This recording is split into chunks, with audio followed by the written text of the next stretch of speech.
Live from New York, let's break some up. You're listening to Shatter the Glass with your sister from another mister, Yawne. Good evening, good evening, good evening, good people. Happy Friday. I know people should be excited because it's the weekend is here. You just got paid. It's a good time. It ain't the first. So your rent ain't due just yet. But tonight I'm super excited because we have an authoress in the house. And so I'm super excited. Instagram, you guys know I'm only giving you guys a few minutes on this live stream here, but you got to make your way to YouTube, okay? You got to make your way to YouTube. So before I bring her up, I'm giving y'all the warning signs right now, okay? Soon as it start getting good, you know I'm hanging up. You got to go to YouTube. And so tonight, let me tell you something about these girls from Queens, because the last three guests have been females from Queens. And this one happens to also be a sister friend who's a Virgo. So, you know, that's a little extra icing on the cake for tonight, okay? And so if you got problems with Virgos, you might as well just go ahead and tune back out, because the Virgo girls are here to come through and come have a good time and lighten up your life, okay? But tonight, all jokes aside, Tawayna Dobie is an authoress, and she is on this journey of creating a movement of empowering women through her story and her journey. So tonight, we are going to learn from her about some of the breakthroughs that she had that put her on this mission to empower other women. And I am so happy to bring her up. So let's welcome Miss Tawayna. Hi. How you doing? I'm good. Good. Looking pretty and done up. Okay. Let me tell you, this lady's always pretty. She be ready. She's always pretty. How are you tonight? I'm good. My cousin used to call me party hard. I'm ready for everything. She said I turned work into fast, work to party wear in 2.2 seconds. Listen, that just means you stay ready and you stay pretty. I have a cousin, God bless the day, who she used to be like, stay pretty. And I mean, she always was ready too. And I'm just like, how do you do that? Like, she had no problem transforming within seconds. I just try to look as presentable as I can, because I'll be looking a hot mess in here in this house by myself, especially working remotely. That part too. Listen, and now me as joining the mom ranks, I don't have no time to do nothing. That's why I was running a little late. I'm like, let me put something together here. Guess what? I don't envy you, because my baby is grown. Oh my God. Hey Shay, how you doing? Oh man. Welcome. Please, people, hit the like button, share before we even get started. Share. Hey Bola, hey girl. Listen, y'all on Instagram. Instagram is going for a short time now. So I gave y'all the warning already. All right, Tawayna. So let's just jump in. What inspired you to be an author?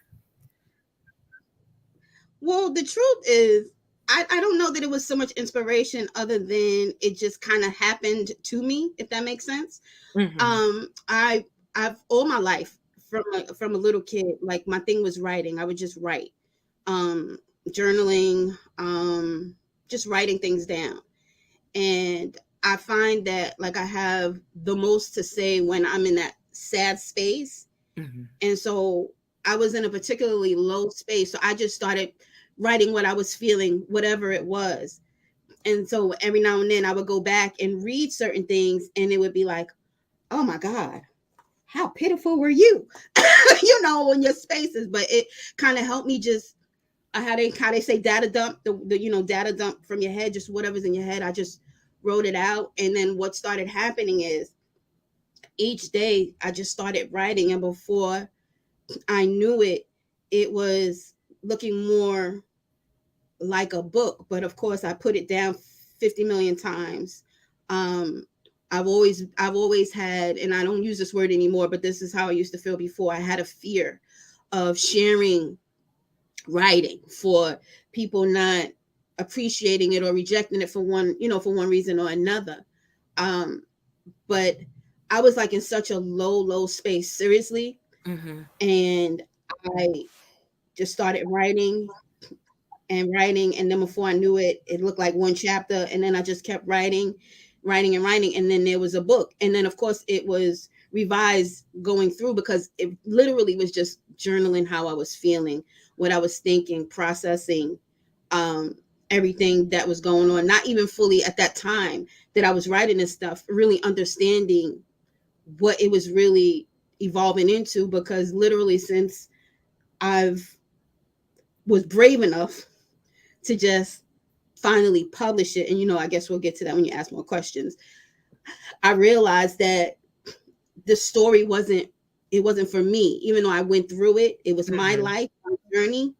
It's not my story. It's my story to share to someone who may not be able to see their way out of something, or are going through something that feels like it's just them, like I'm the only one in the world. And no, you're not, because at one point in my life, I literally felt like I was the only one in the world. Like, I'm the only fool here. This is the only thing happening to me. It can't nobody else happen. This happens to only but me. But I realized that it was bigger than me.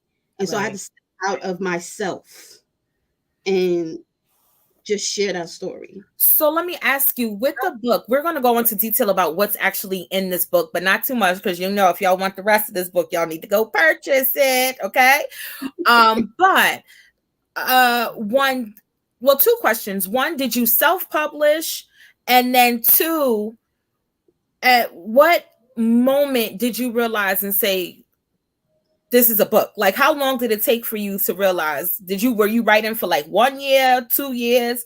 I know I've been sitting on something almost like 5 years. So, and it's still in the book. It's between 4 and 5 years. Okay. Literally. And it's a self-published book. I did it through Amazon.com, because I bite the bullet, and yeah, it took me a long time, because it really wasn't fully formed. It wasn't structured, but I knew that it was a book. And did you get a writing coach or no? I had a writing editor go over my book. She's a mastermind sister of mine, but that's what she does for a living. She edits books and she ghostwrites. Oh, nice. Okay. I may need to know who she is. Right. So we'll sidebar on that after. But yes, I had someone.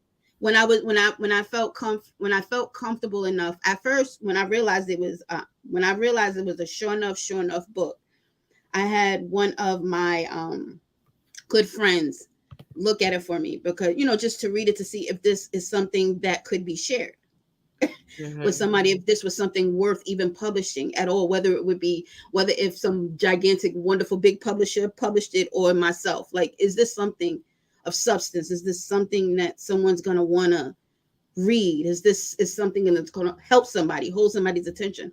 Because and just in general of who I am, I don't do things just for the sake of doing them. I want them to be purposeful.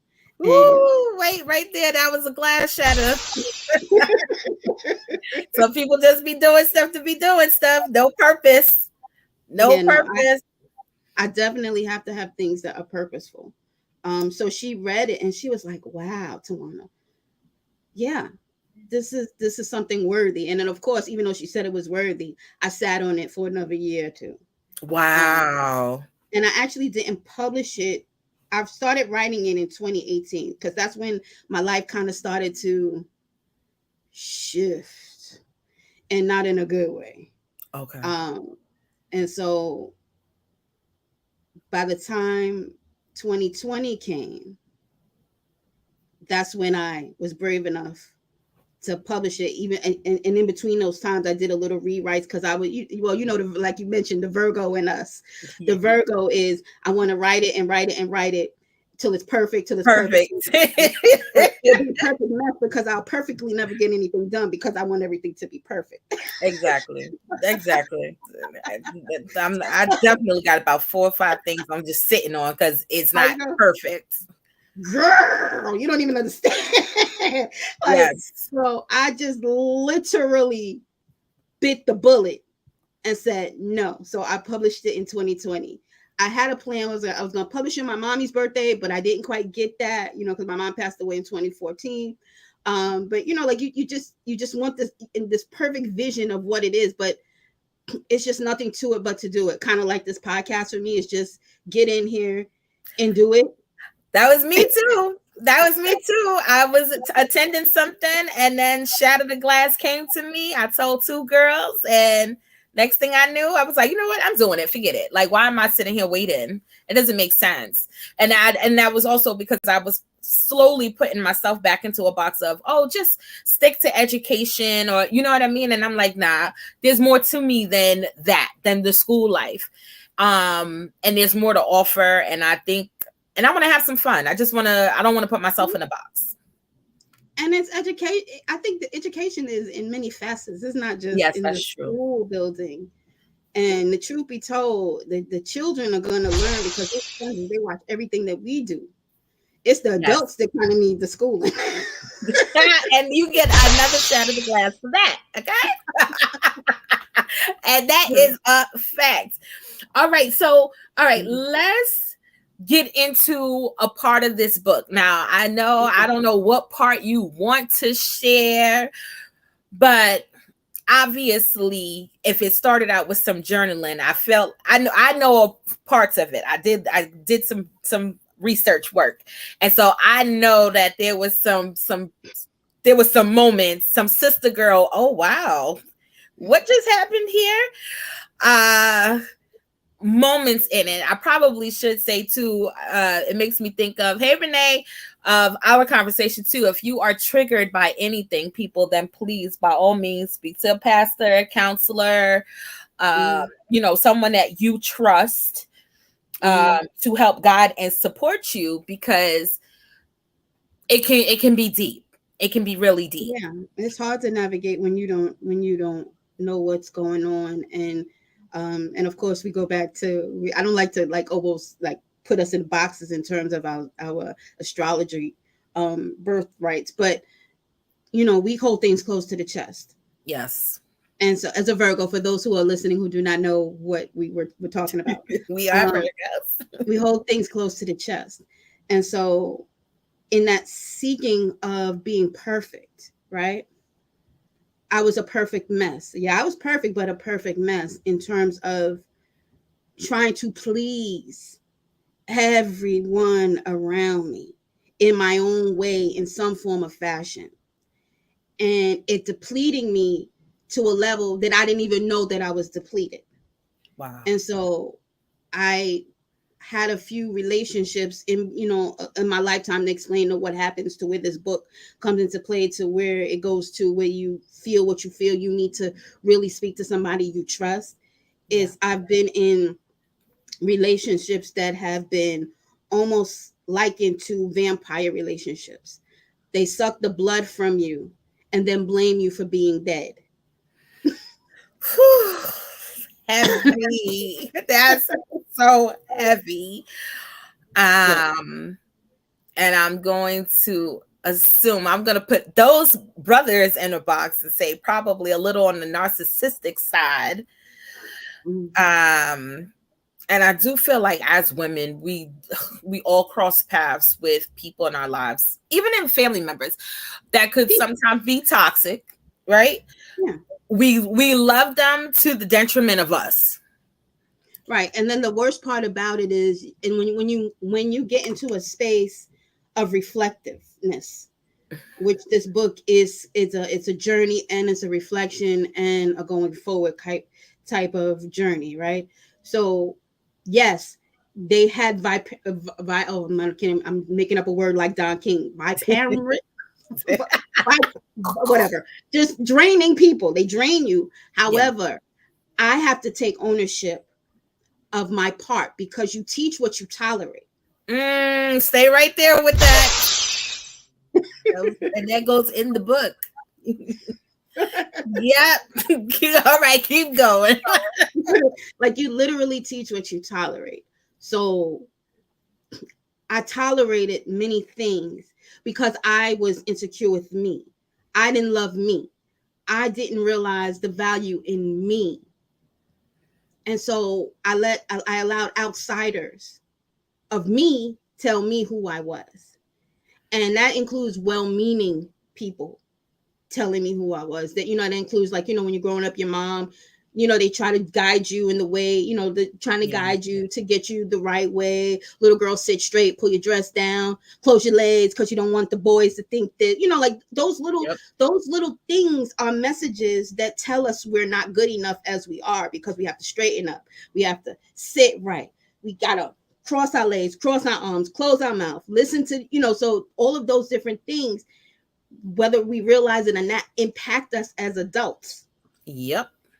And so you come into this world, and then, and I had very loving parents. Like, literally, I didn't grow up in a situation where my mama was a piece of crap and my dad. No, I had really good parents. Even though my mom and my dad were not together, they loved me. I grew up in a house of love. My grandmother, my grandfather, like, I literally grew up in a house of love. So my struggle wasn't necessarily from lack of love from home. I just, in my own way, was insecure. And then, when you grow up, you're getting out into that world, and you are seeing what's identified as beautiful. You are telling you're not good. My skin color's not good. All these different messages, it kind of messes you up. And I was going to say, because you were grounded from home, where do you feel like those messages hit you from? Was it from your peers? I think from relationally watching my, watching my relationship with my mom and my dad. Like, I was loved, but, like, I watched my mother not be loved like she deserved to be loved, if that makes sense. Totally. So that sense of having to prove worthiness. And I don't know necessarily where it all stemmed from, really. But it starts with those, those little things, what you watch. Yeah. So there was something I wrote in my book, and I don't know if it's exactly word for word, because I don't remember. When I speak, I just speak. Certain things numb you, and you don't even realize they numb you, but they affect you on the back end. Yes.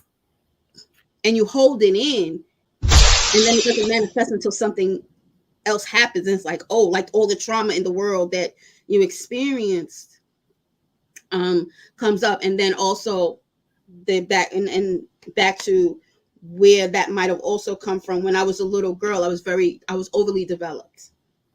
So I wasn't as full as I am now, of course, but I was full breasted. I had a little boom, a little waist at like 12. So these older men, yeah, sexualizing me before I knew what that was about, what that was. And then I had an experience when I was, between the ages of 12 and 13. Hold on right there. Listen, you Instagram folks, I'm out of here. Y'all know where you got to go. You got to make your way towards YouTube. If you want to hear the rest of that, you got to make your way over to the page. I am stopping here.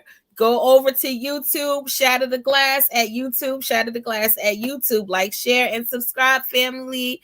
I'm out. All right. They gonna have to catch that. They gonna have to catch that later. They're gonna have to jump in on this side. All right. So take us to this moment of your 13. What happened? I was so I lived in you cut off? You left me?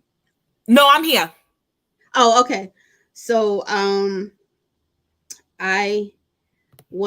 there was a boy in my building who invited me to his house, but where I lived, I won't name the place, but where I used to live, it was very comfortable with everybody. So you didn't necessarily feel unsafe. And it was somebody that I knew. and he invited me to his house to come see something. You know, kids are dumb. I always say, like, the light bulb wasn't too bright when I was little, younger, sometimes now, but it is what it is. And so I went, and I didn't feel any fear. I thought I would be safe. Right. And as soon as I came in, before I could get in the door, he's standing literally in front of me, and then he closes the door, but he wouldn't let me move past the door. And so he starts to kiss and touch on me, and I'm like, no, stop, stop, stop. And it felt like, you know how young boys are. You move one hand, another hand comes, and it felt like I was dealing with an octopus. Yeah. And, you know, he was just really, it was very uncomfortable, and he molested me. And I screamed so loud that he finally had to let me go, because I was literally at the door. And so I never told anyone that. Literally, I never told a soul, not until I wrote the book, actually, because I guess subconsciously I thought it was something I did. It was my fault because I went there, you know, and, you know, that was a little trauma. So I guess in a sense, even though I tucked it in my little spirit, it was one of those situations where I'm a toy. I'm not good enough. This is what I'm worthy of, kind of thing. And, you know, that was like one of those little memories tucked away, and then life goes on. And then the balance of navigating relationally with people. Not that I did that so great anyway. I didn't trust a lot of people. I didn't trust a lot of guys, and and like I said, I was very developed at a young age. And there was one of my boyfriends who became my boyfriend a little later on, you know, when I got a little more mature. He was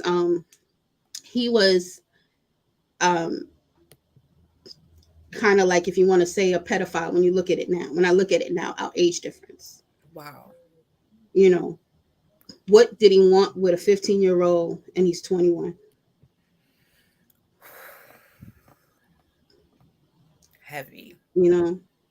So it's like all of those different little things, and you don't realize those things impact you in any way, because you get on with your day, you move things, you brush things off, life goes on, and you don't realize how those little messages, those little things really impact you and how you deal relationally. And then I looked at the relationship my mom had with my dad. It was like, and that's in my book too a little bit, so I'm sharing it, is that my dad physically left our home when I was 6. He never divorced my mom. Mm-hmm.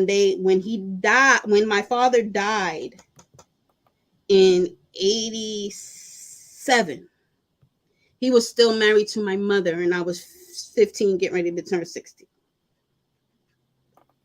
And my mother, when I tell you the way she loved that man, it was like, I could not understand that kind of love. He still had a key to her house, and he's living with somebody else. Oh, wow. He had babies outside of her. And so that's not that's another numbing. So like this was my normal. So it wasn't even like it was, something, whoa, this was my normal. Right. And, like all of those little things add into who you become, and you honestly, you don't realize it because it's your normal, not realizing that it's really not normal. It's not healthy. Yeah. And it doesn't allow you to deal with people in a proper way because you haven't quite processed who you are. You know what I'm saying? Yo, I do. I totally do. And don't mind me, I'm just sharing, letting other people know that we're live, but also taking it in because I'm having a couple questions coming in my mind as you're speaking, right?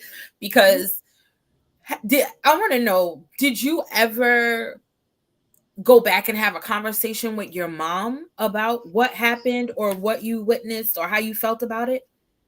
No, I did not. I never invaded that because that was her space, her safe space, her moments. I know what part of it did for me was, it was like, yeah, I'm never gonna love a man like that. I'm never gonna do that. I'm never, but you know, just the never, because it just didn't feel right. Yeah. And if you need a moment, take the moment. If you need the moment, take the moment. little did I know that I would have a love where I finally understood my mother. Mm. Um, and then I could forgive certain things that I felt that I learned from her. And because she was hurt, hurt people. Yes. And we do the best we can. We survive how we best know how to survive. Yeah. We just sometimes it takes a lot for us to get through the day. Like, my thing is, when I tell, like, some of my friends that I talk to who are like in a bad space, sometimes a victory is just freaking getting out of the goddamn bed every day. And that, my dear, is a shatter the glass. Wait, hold on, let me get it back. That is very true. That is beyond true. And so, like, all these little things make me. Yeah. And it can show how I operated in relationships. It showed how I operated in work, like just I'm trying to prove that I'm good enough, trying to prove that I'm worthy, because maybe somehow, somewhere, with all those little things that happened to me young, and then we're not even talking about when I get to late teens, early 20s, that I'm worthy. Yeah. Because I'm not worthy until somebody else says I'm worthy. And my parents telling me that I was worthy was not enough.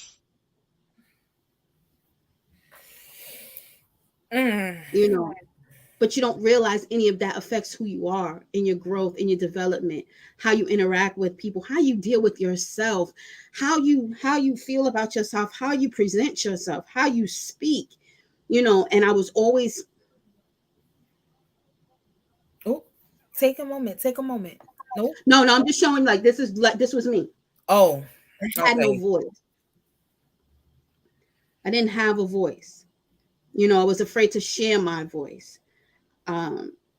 Rejection, all those, like, it's just so much, to unpack, but like trying to, like, in this little bit of span of time, giving, the short version of the big deal. Right. Right. Yeah. And so that's kind of where the journey comes in. And then, sometimes, like, I could take a lot. Like, my tolerance for pain is super high, physically, spiritually, mentally. And so sometimes people have taken that as, I don't care. Mm-hmm. It's just my wall. It's just my way to save me, protect me, isolate myself from people. I'm cool being by myself. Like that, I literally can be by myself and be okay. Yeah, me too. And so, yeah, and so I'm my own party. But all of that affects you, and you Yeah. don't realize it, because we are spiritual beings meant to connect with each other. We weren't meant not to be with people, around people. And I'm not saying talk about have a lover and a husband and all of that crap. Yeah. No, connecting with people, being a collective with people, and being around people. I was, as a kid, it could be a house full of people and I'm in a room by myself, quite content. They said me three. Yeah, I mean, I don't know if it's when you get to a certain part in your life, or is it because you just don't want to be bothered with nonsense? I mean, that's me, because I as soon as I feel like it's getting ready to go left and it's going to anything that's going to distract my peace, then I'm out. I'm out. I'm like, nah, I gotta preserve me, because I know what it's like to not be at 100%, and people still pull pick. But now I know how to do it healthy. Before, like it wasn't healthy my way before. Got it. You know what I mean? And so like I was to go back to what I was saying. I can take a lot, and so sometimes when you take too much, all it takes is that little drop, that teeny drop, and knock the whole thing down, and you are all over the place. Yep. And so what happened to me in 2018 was kind of that catalyst that broke me. And I literally didn't know how I was going to come back from that. And 2020 just took a damn knife and slit my freaking throat. Oh. Now, and I'm alive to tell y'all. Let me ask you, is it because of the pressure of the pandemic, and or was it that it had balled up into something, and then by the time 2020 hit, it was the explosive? Yeah, it was by 2020 hit, it was the explosion. It was a particular incident that kind of knocked me down. It was relationally. So just make the long story short, relationship 10 years with someone. It's a long time. Yep. And kind of slipped away in 2018. And I got to a point in my life where I'm not begging anyone to stay. I'm not going to ask. You want to go? I let you. Because I realized in between there, my anxiety, my insecurities, my unworthiness, my drowning in my own self, my depression, my everything that you could think of that would be set in a negative mode was spiraling for me. And so I let it go. But at that same time, letting it go, everything started to just pile up. Let me ask you, in this relationship of 10 years, did you feel like you were able to be yourself, or do you feel like you were hiding behind this wall? I don't think I was fully able to be myself because I was trying to be what I thought he wanted me to be. Because, like I said, when you feel unworthy, when you feel not good enough, you tend to, and sometimes it's consciously, and sometimes it's not. You give of yourself that's not even you. You just do things to please them, but it doesn't please them because it's not you. Yeah, it's like you can't be fully you, or like you feel like you're walking on eggshells if you say something like, oh, and not that in no way am I making him a bad guy, because he wasn't a bad guy. It just, we were both not knowing who we were. No. And both still finding our way. And I know for me, it translates differently than it most likely translated for him. So I take my responsibility in me, in what happened and what I allowed and what went down. And so like people like to blame people for things. It takes two of us. Yeah. No, I agree. In that relationship, was it infidelity? Okay.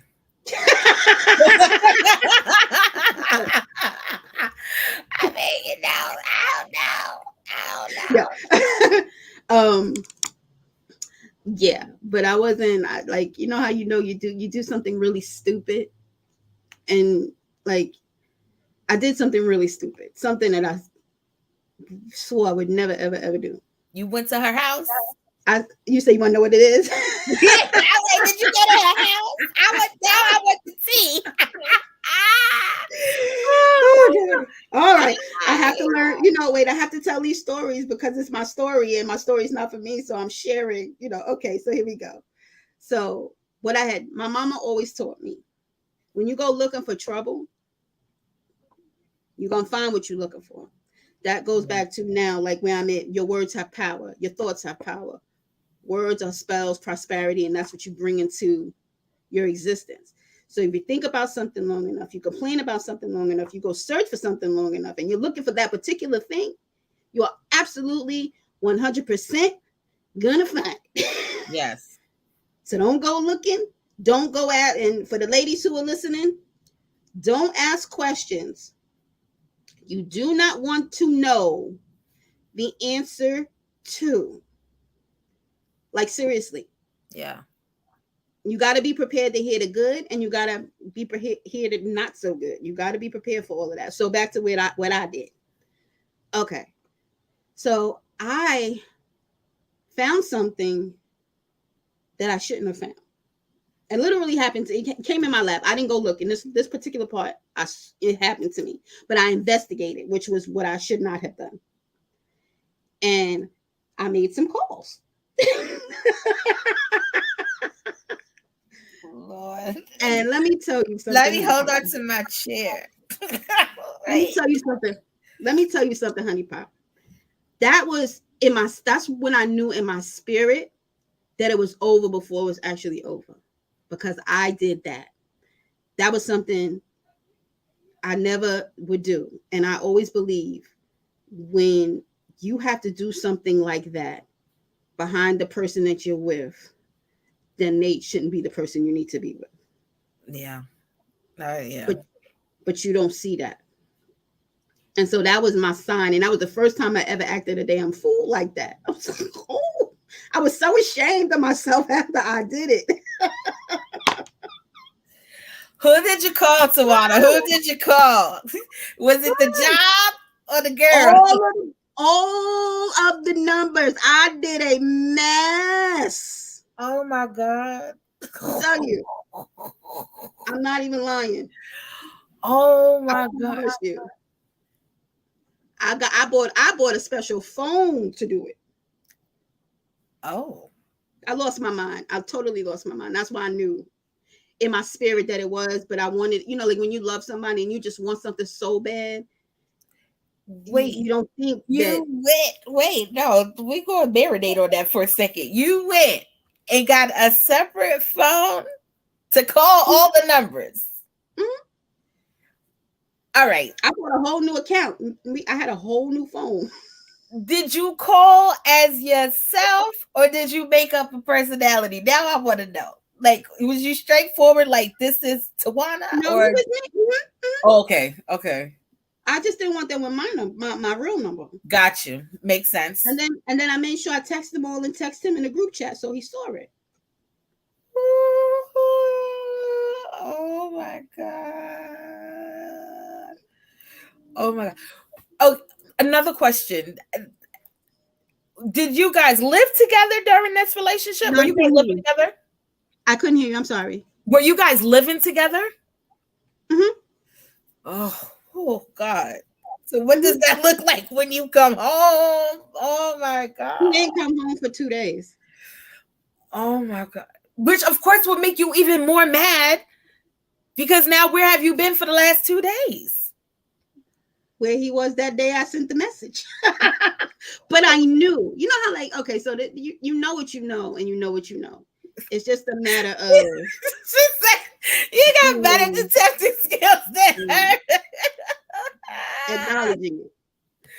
Oh, but I did a foolish, and I totally admit that I did a foolish thing. It was one of those things I regretted because it was so out of who I was. That's when I knew I had completely lost my mind.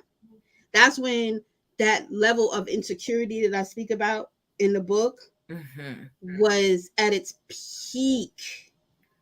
Like only like that to me, that was I was ashamed of myself, like literally after I did it. And I absolutely apologized to him for what I did because it was wrong. Because if that would have been me, it would have been horrifying. Right. And so it was wrong. Like, and I know that it was wrong. I still saw what I saw, but it was still wrong. Because you don't do that. Like because if you have to do that, that is a level of insecurity that no one can cure. And then you don't need to be in a relationship like that where you have to constantly be checking his pants, his phones. It's too much work. Yeah. But that was to give you the best example of how insecure I was. And But it wait, wasn't even about the damn relationship. It was me. But he was wrong.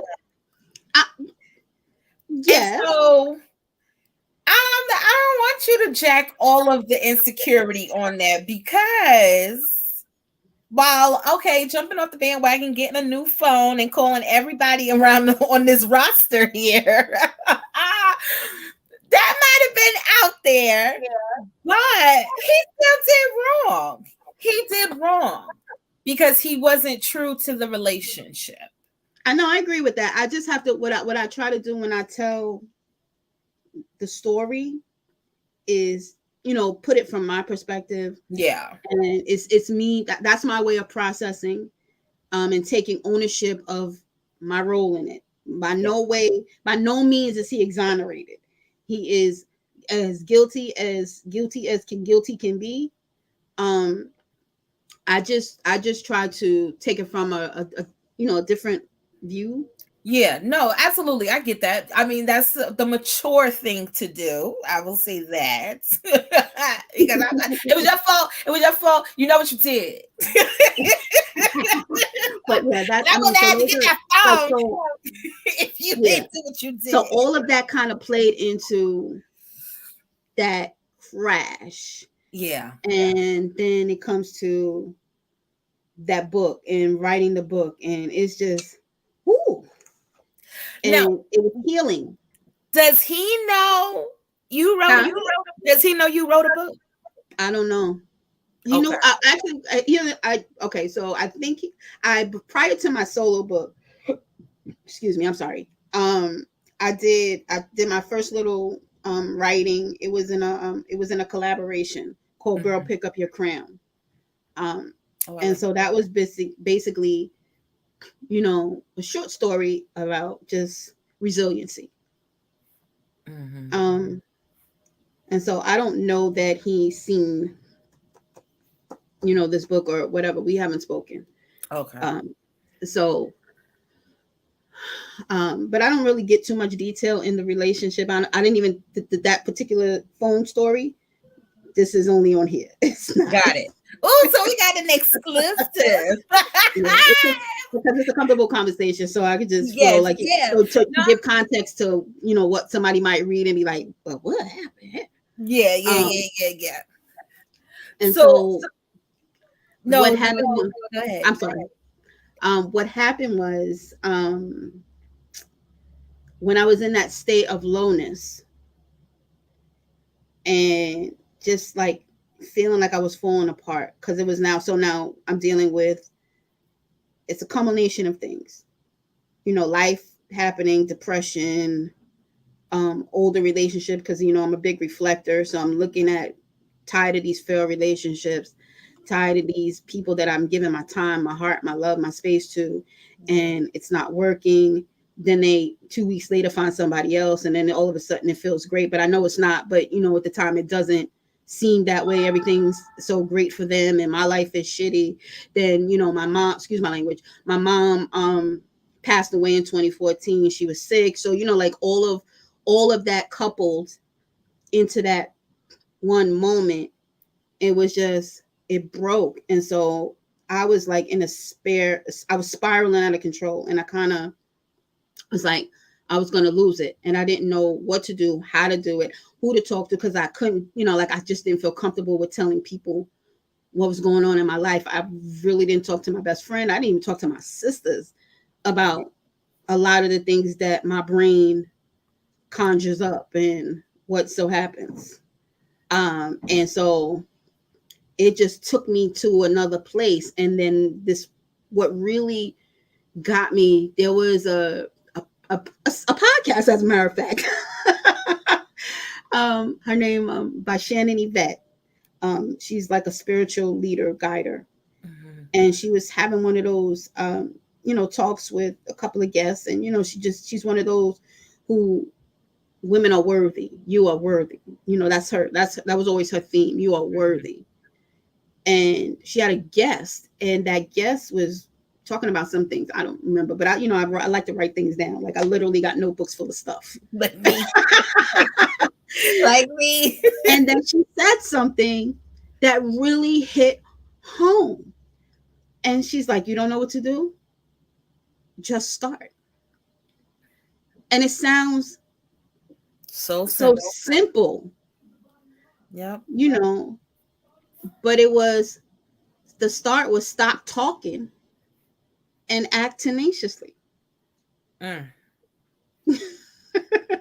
Yep. Hold on. I had to write it down first before I get you the shattered glass. Hold on. Let me ask you this. What does healing mean to you? Healing is wholeness. Healing is feeling good just to feel good. Healing is waking up with peace. Healing is waking up with a smile. Healing is what triggered you yesterday doesn't trigger you today. Healing is growth. Hold on. Okay. No, that was good. I'm writing it down. I'm writing it down. And I mean that because I know that everyone is going to personalize it as a person should, because what moves you is not going to move me and so forth, right? But what is one thing that you feel like you would have done differently now? I mean, well, okay, let me ask it this way. Do you feel like you are in a healed space, or are you still in the process of healing? I don't. I'm whole. Healing is ongoing. It's always a process. I'm gonna use the Shrek metaphor. It's like onions. It's layers to your healing. Okay. So it's depending on what trauma happened to you or what you went through will determine whether or not you're completely healed. And then like some wounds never heal, but they heal in a way where you're able to heal in a way you're able to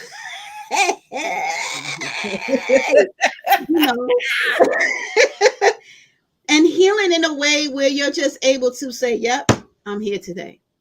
So it's like, it's just different. It's different layers. It's going to be different for everybody. And I think I want with the healing thing, I think I want people to understand that healing definitely is a journey. It's not overnight. Yes. There's going to be things that trigger you when you think you got it all together. I got this down. I'm healed 100%. And then somebody will say a keyword that you put in the back of your mind that you haven't quite dealt with yet. And then it triggers you. Yeah.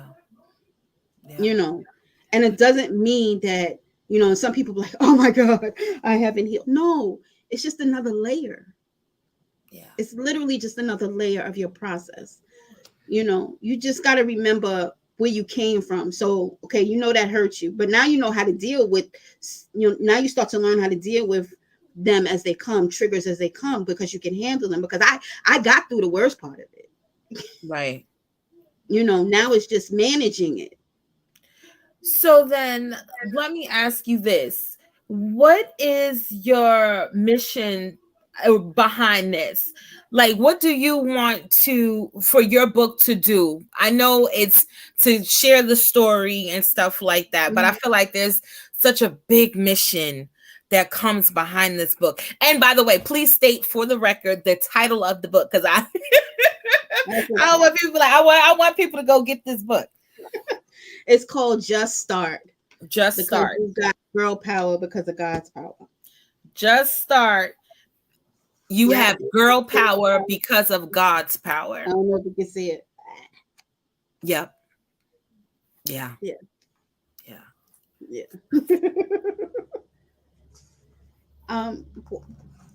The funny enough that you say it that way, is because when I wrote it, like I said, it was just sharing my journey. My story is not for me, letting people know that they're not alone. And then it evolved into, I want to help other women, because if there's one of me, there's two of me. Right. And then I first started to say, if only one person ever bought my book, that was the one person it was meant for. And then if it's two, then it was meant for them. So that I've always likened the book is, it's going to be for who it's going to be for. Mm-hmm. And I think I do believe, though, it's a book that's relatable to all of us as women at some point in our lives. Absolutely.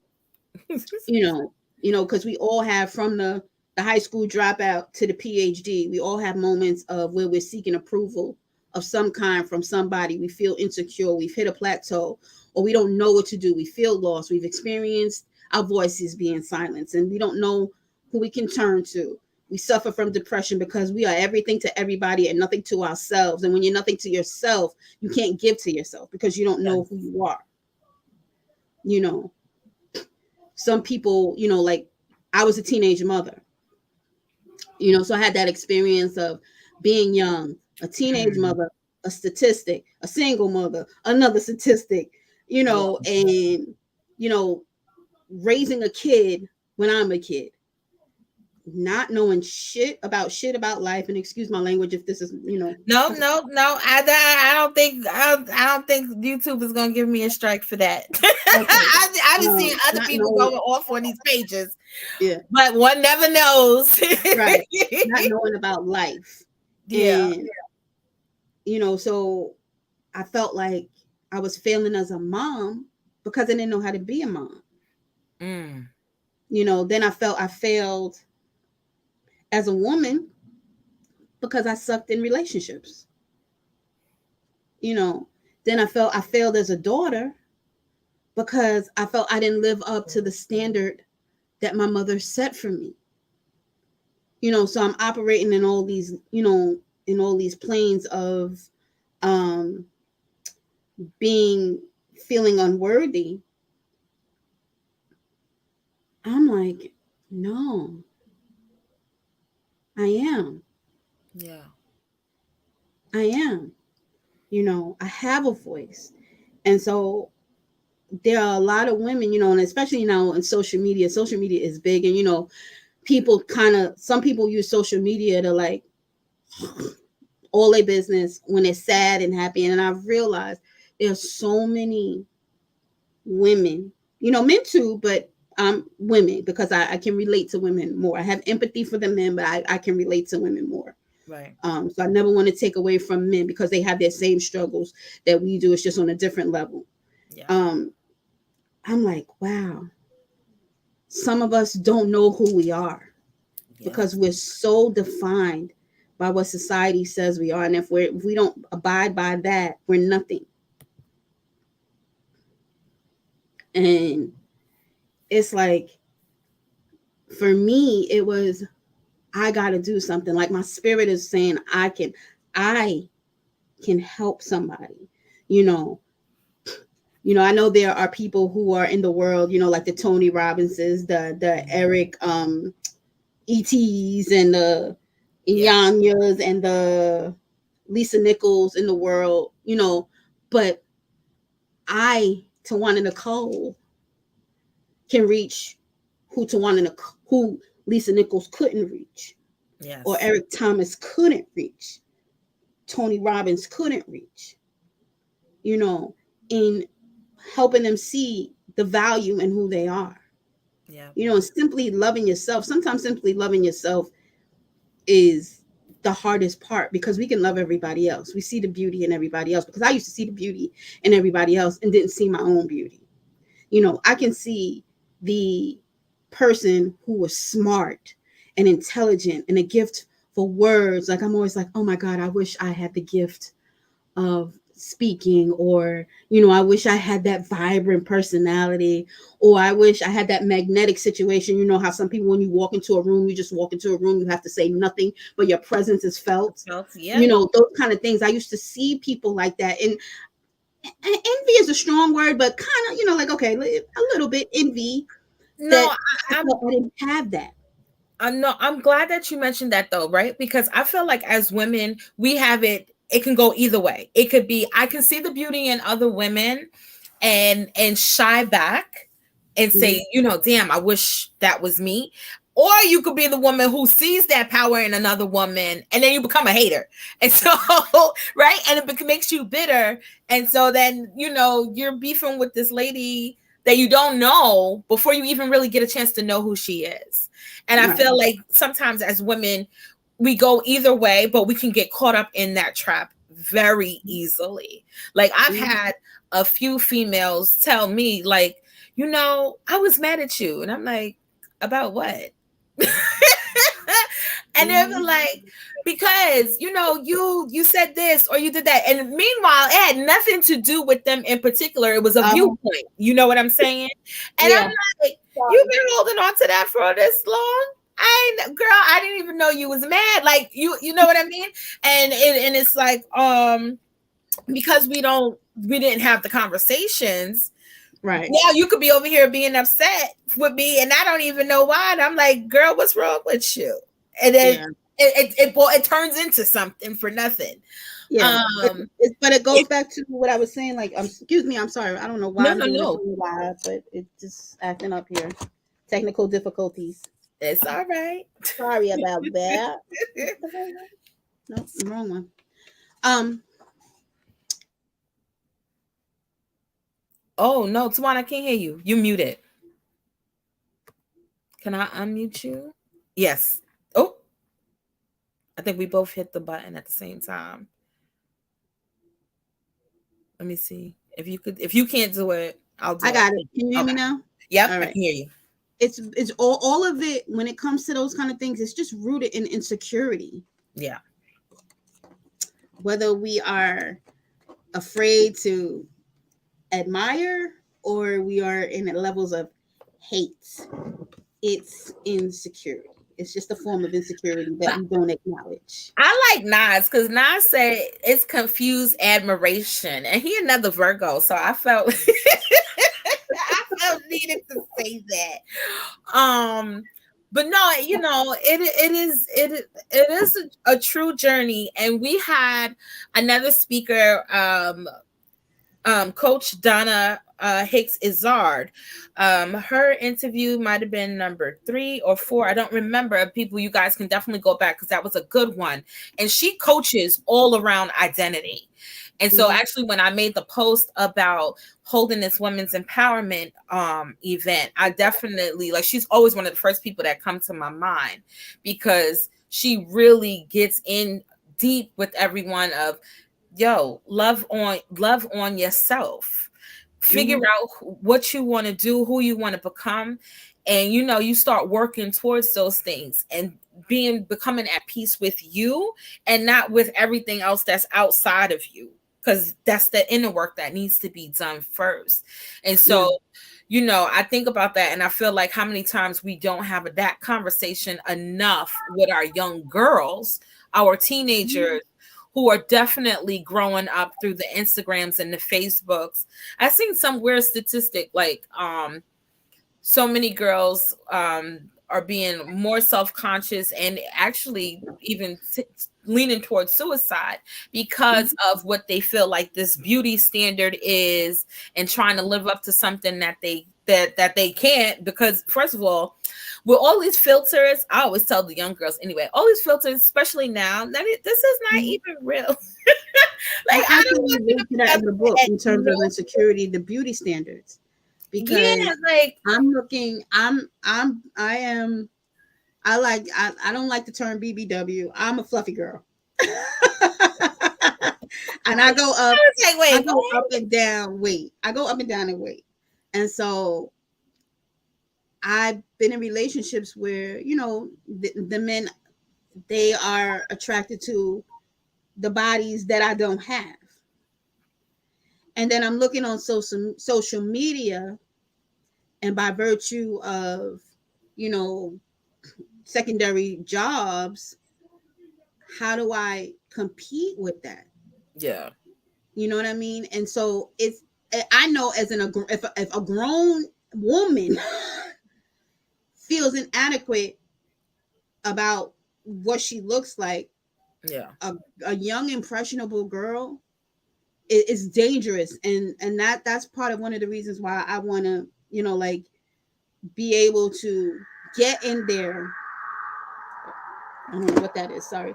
To get, ooh, sorry, I don't even know what this is. Get in there and help somebody, help the women empower themselves, love them, teach them to love themselves, find their voice, knowing that they are worthy, love who you are, how you are, um, and eventually trickle down to the younger girls, because I actually was years ago a mentor to young girls. Oh, And nice. but the thing is, we can't mentor young girls as women until we're whole ourselves. Girl, now stop right there so I could shatter the glass. That's two, because I even say that with teachers and education, right? I don't feel that educators who don't believe in themselves, or who are not happy with certain things, should be in front of children either. And I say that because energy is transmissible. Second, children have to know that when you care, then they care. And so if you're being dismissive or you're not fully present, kids pick up on that type of stuff all the time. And it becomes you as the adult end up creating this toxic environment without even realizing it. Yeah, it's not a lot of it. A lot of how we move is based on subconscious, subliminal messages, biases that we got from our years of living and our different experiences. And it translates sometimes, instead of helping, it harms. Yeah. And so we have a lot of broken humans in this world. Yes. Oh, I don't want to shatter the glass on that, but yes, it's true. Like, we literally have a lot of broken humans. And so we're all out here trying to figure this thing out called life. Yep. And we are hurting people because we don't take care to take care of ourselves. We don't take care to take care of our spirit. We don't take care to take care of our mental health, which is just as important as looking pretty, just as important as having a perfect body. It's actually more important, because the mind carries everything. The spirit carries you. Someone could be very dressed up very nicely, but their spirit is so heavy and so sad and so angry and so bitter and so miserable and so depressed that it transfers on the outside eventually. Yes. And so we can't help, like, everybody, like, I want to help this person, I want to help this person. And a lot of us are just helpers by nature, because that's we're designed to be collective. We're designed to support each other. Yeah. The unfortunate situation is that we've all gone through some kind of trauma. We've all gone through some kind of difficulty in our life, but yet we never learned how to deal with it.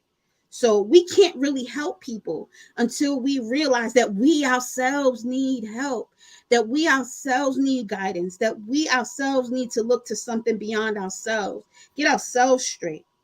Then we can go out there and share who we are with others. But you can share it while you're walking the journey.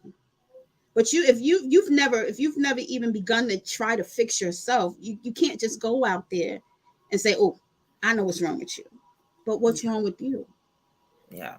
And we don't take that seriously. And I'm not a mental health professional. I'm not credentialed in those treatments, because sometimes in the part of and that's a part of the journey. And I'm actually going to school to get my psychology degree to really have that backing. Yes. And get that certification, so my level of help and my level of giving can be more even more impactful than just sharing the journey. Basically, this is what I did, and you can try it. You can, there's a method to how you can move and maneuver. And actually in my book, what I started to do, like, to share with people, like, how you can kind of start trying to figure out who you are, because a lot of times you don't know who you are. Like, I remember people used to ask me, well, what do you like? A simple question. What do you like? I don't know. Who are you? Mm-hmm. Oh, I'm an accountant. Oh, I work for the government. Okay, I'm going to ask you that question again. Yeah. Who are you? That's what you do. Who are you? Mm-hmm. Mm-hmm. Who is Yanni? Who is Tawayna? And a lot of times we get so lost in that we don't know who we are. Yep. And then some of us, because we don't know who we are, we can sit in judgment of other people because they're living a life. Maybe that life is trying to figure out, helping them find out who they Yeah. are. Yeah. And so, like I said, as I started the book out, it was just to share. And then it evolved into, there are so many other women who have no voice, or who feel that they don't have a voice, because they do. I was one of them. My words, recognizing that my words have power, recognizing that what I say can help someone, Yep. give someone encouragement, give someone that little spark that they've lost, showing them that I came from despair, my level of despair. You know what I mean? And like, there's different levels of the journey. I've been fortunate. I wasn't homeless. I had food to eat. I had parents who loved me. I still had a struggle because Mm-hmm. it was a dysfunction in that dysfunctional family. Because everything looks pretty on the outside, but the internals, and everybody deals with their internals. Yeah. And then we're dealing with generational and DNA, whether people believe it or not. DNA carries that energy. It sure. DNA carries those traumas, whether you've literally experienced them yourself, but it carries them. You sometimes feel a burden that you didn't even know you felt, and you didn't even understand why you felt that burden. Yeah, no, I don't know if you are familiar with Professor Kaba Kamin. And so he actually did a lecture maybe about a week and a half ago. It was a Black Excellence event at the JPAC Center out in Jamaica. And he did a whole lecture point about that, of we literally walk with 25 generations of DNA inside of us right now. And so you're literally walking with your ancestors, you're carrying that, but you're carrying that spiritual weight as well. And so they had someone who talked to people about doing clearings and all that type of stuff, of clearing those energies. If you're in the chakras, then you might be into that or whatever. And then those who are, Christians or believers of different faiths, you're praying for that. But it was very, very interesting that scientifically they've been able to prove that, yes, you are carrying generations of DNA within you. And so that dates back to 500 or something plus years. And then I don't know, it's like it ends up being 1,000 relatives that's connected to you. And it was like, yo, when you hear it in numbers, it hits a little different, because it's now like, well, if I'm connected to 1,000 people just off the bat, and we know just from our own personal lives, everybody's going through something, everybody's doing something, life happens. Then you think about where the state of Black people might have been 1,000 years ago. Did they heal?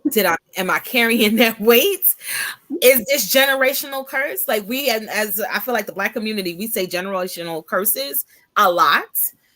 But I feel like that adds depth, or puts it into perspective of how deep it really can go and can be if you're carrying this many people behind you, or these many people came before you. Right. Yeah. And that plays a lot into, just that healing. And I know I'm going to say this very wrong, but my business coach had mentioned, she said, I'm paraphrasing what she said, basically, when you heal a woman, you heal the world. Yep. And our wombs have been polluted from early traumas, sexual traumas, those different experiences, and we carry that weight. Mm-hmm. And like I said, earlier, it was a combination of things that brought me to that place of depression. I went to therapy initially, my first therapy started in 2005, and I went up until 2010, I think, for 5 years. And that was, and I'll share with that too. I had a pregnancy termination. And the thing about that particular one is it wasn't one that I gotta go. It was one of those I don't know if I should, but given the climate of where I was at, it didn't feel feasible. But I was almost open to it. And then I shared with the person that this was the situation. And while I didn't expect joy, it just it was a situation that he just that moment decided what I had to do. And so I went, things transpired. So I had to wait a little longer. And I thought at that time that was, when we look, some of us who believe, we look for signs to tell us what we should do. We look for leads, guidance, where we go.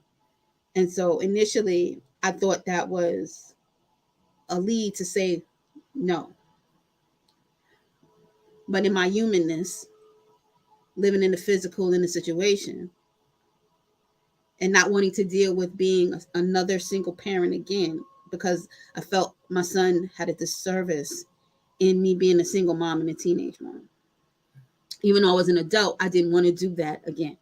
Right. So I handled that particular situation. And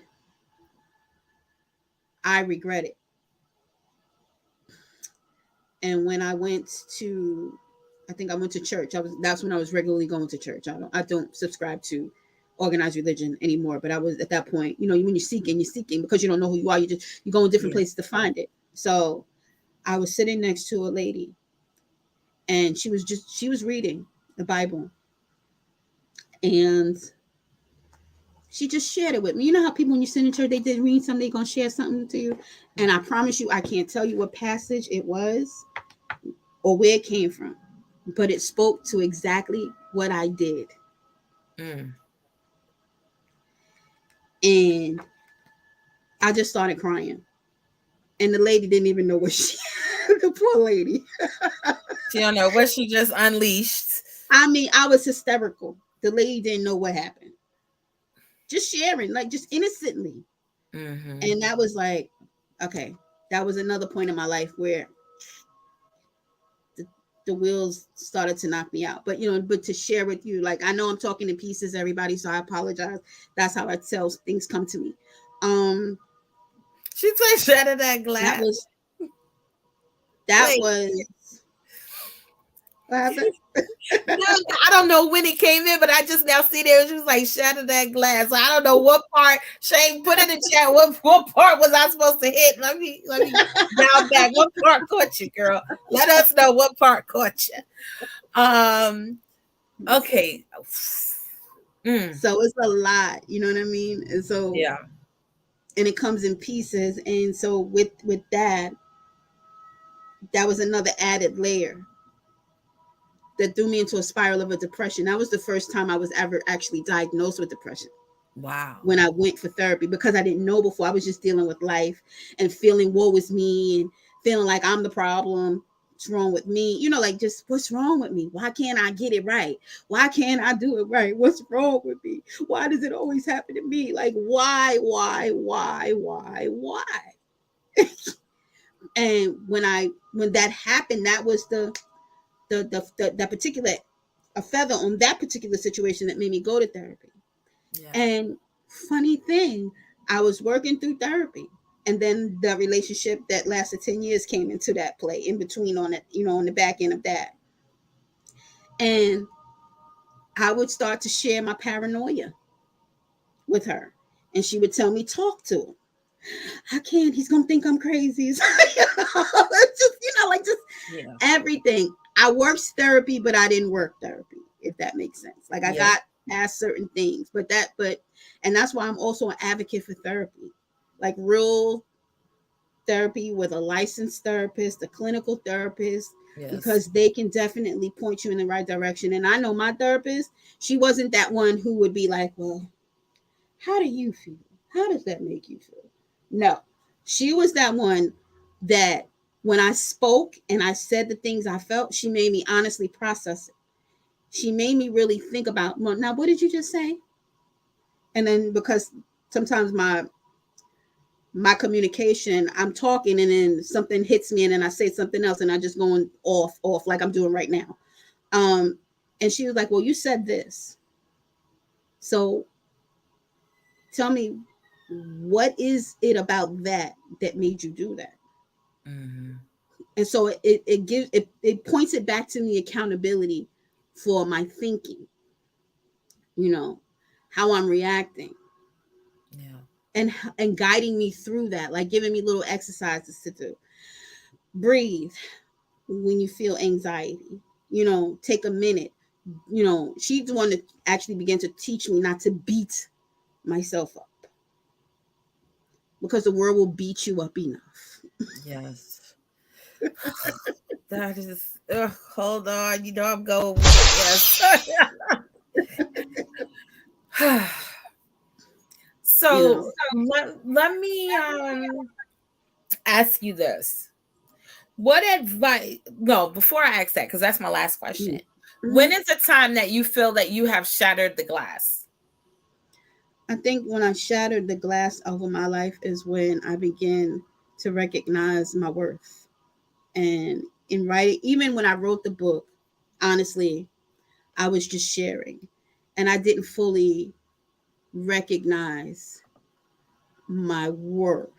Mm-hmm. It was one day when it was a random day, because random things happened to this little girl right here. It was like really just taking stock of everything that I've been through, everything that I failed at, yet looking at everything that I accomplished, everything that I made it through. Mm-hmm. I came through the fire beautiful. I was the phoenix. Like, I've overcome a lot of things, and still recognizing that I still have more things to overcome. Yes. And to be proud of who I am. And I don't honestly regret my journey, because guess what?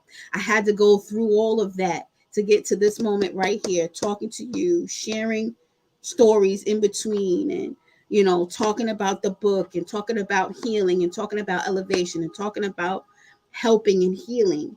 Yeah. Right now. Yeah. I feel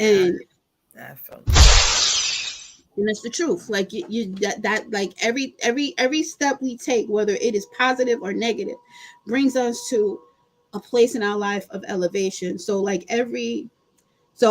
what I began to notice as I'm now chartering a spiritual journey, developing my spirit and being able to engage people on that level, is that for every tower moment in my life, there has been a greater cause and a greater pull and a greater elevation. Literally. No, I can relate to that in many ways. Many ways. We go through these storms, and then out of those storms, in the midst of the storm, something else that's really beautiful is happening at the same time.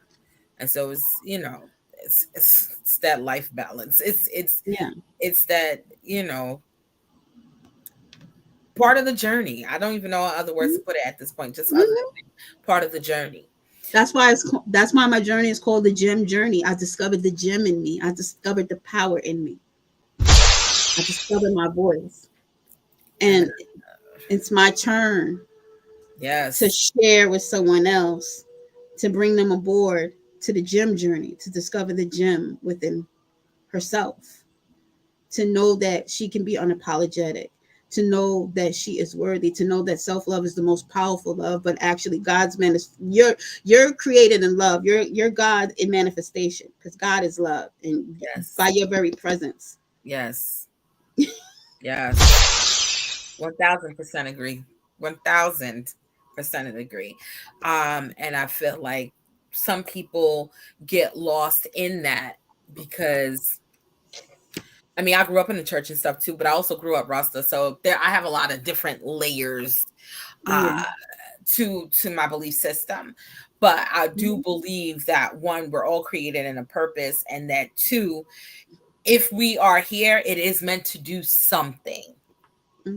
And no matter whether your life is long-lived or short-lived, you have the power to embrace and the power to change other people's lives, even if it's for a short moment. And I look at Martin Luther King, because I actually had a conversation it was somebody I was talking to, and I'm like, yeah, but he was only in his 30s when he was assassinated. But he made such an impact. And so don't take any time for granted, and definitely go all out with the time that you have. I know it's time for us to start winding down, and so my last question to you is, what advice would you give to a young woman or any woman who is trying to find their way? First off, understand that it's a process. That's step one. And know that any step you take towards bettering yourself, no matter how big or small, is progress. Yes. And if you're one of those people who were like me in levels of depression, sometimes where you just couldn't get out of bed, to get out of your bed, to get dressed, is progress. And take one step at a time, one moment at a time.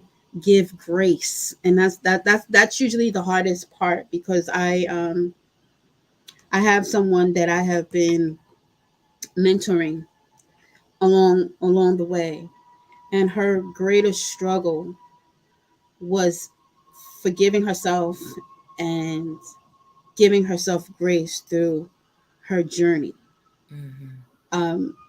And so we have to learn to give ourselves grace. We have to learn that progress is progress. Yeah. How big or small is progress? You couldn't get out the bed yesterday, but you got out the bed today. Hello, progress. Yes. Progress. You stepped out your door today. Progress.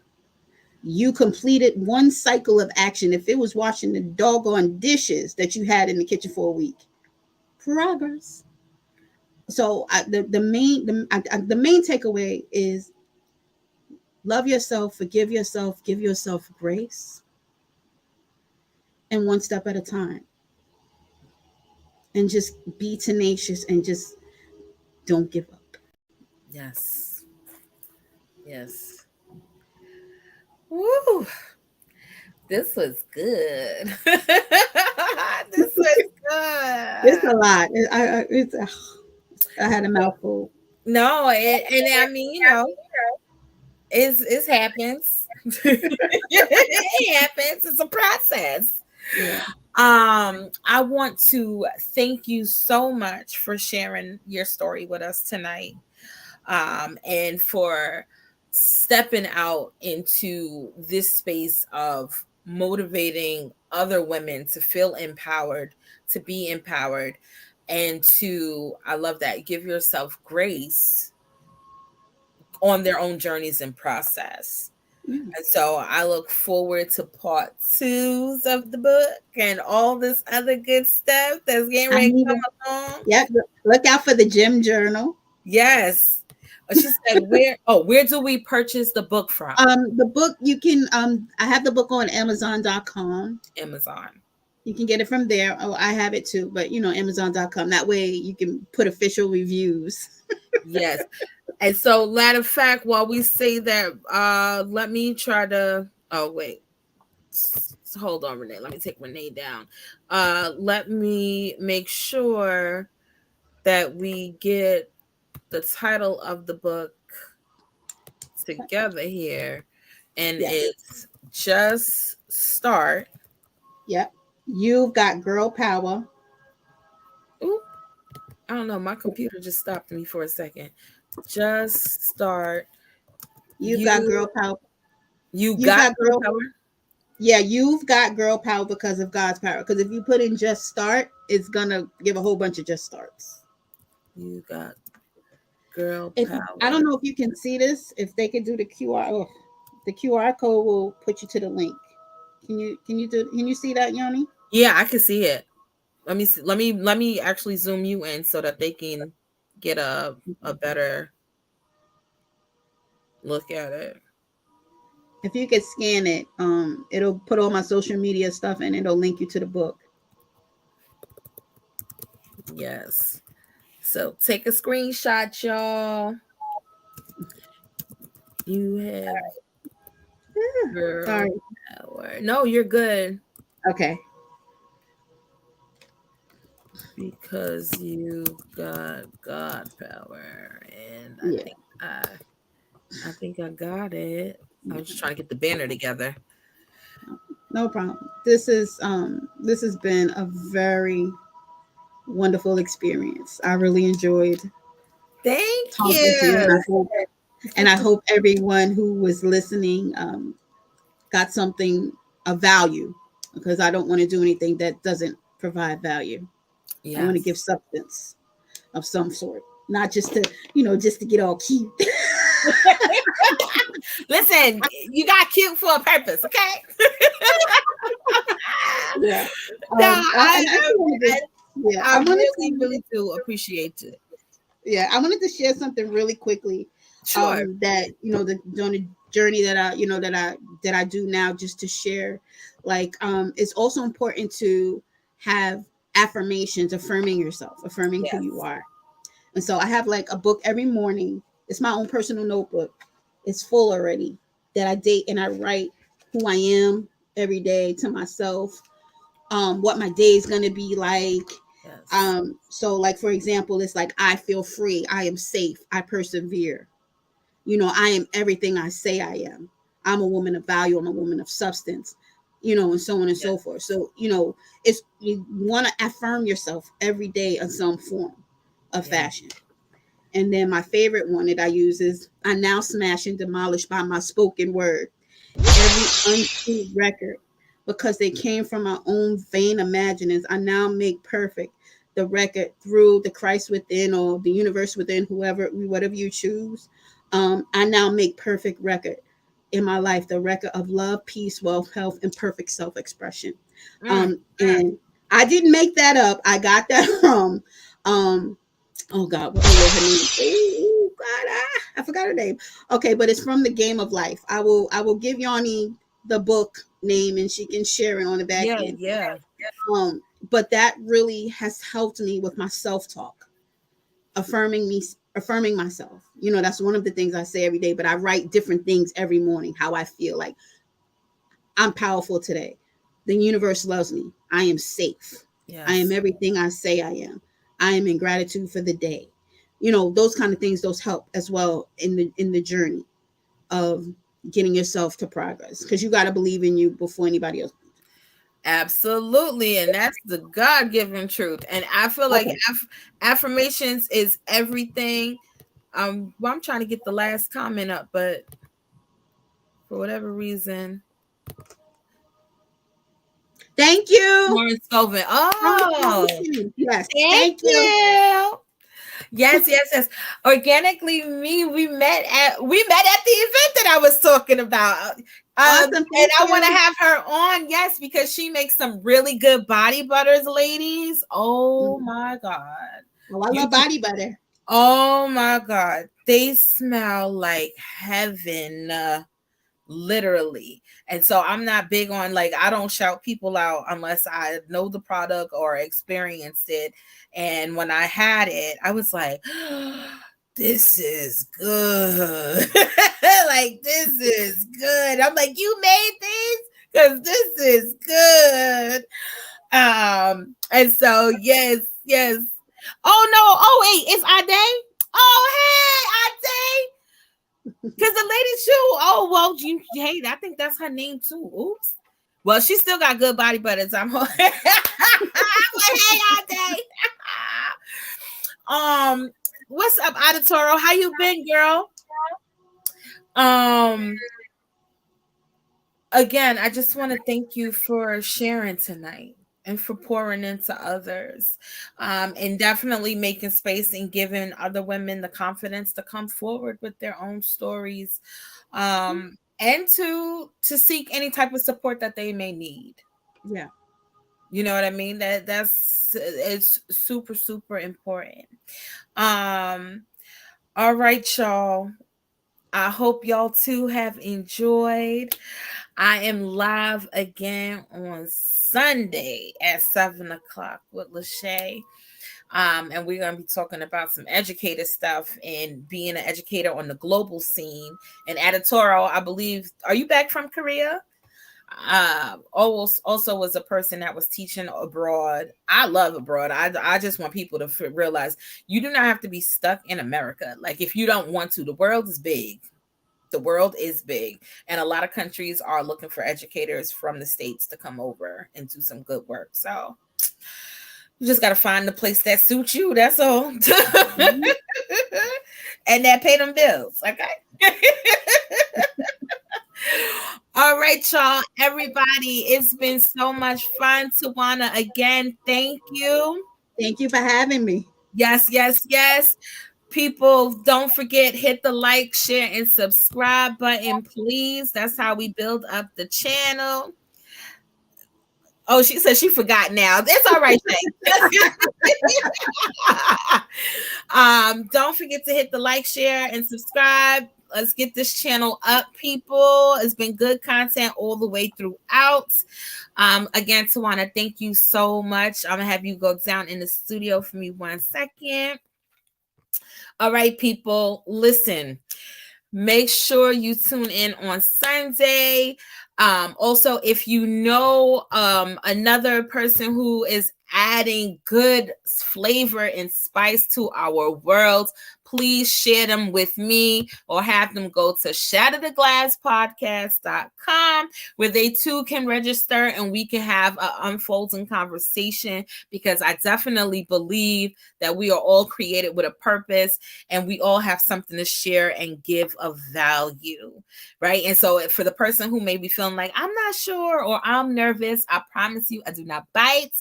It will be a free-flowing conversation.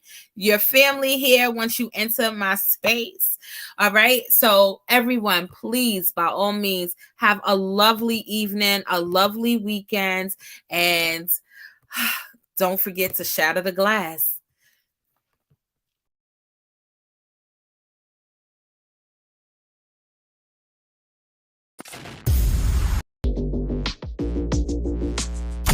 Thanks for joining Shatter the Glass with Yonne. Tune in next time to hear more breakthroughs. But before you go, share, like, and subscribe.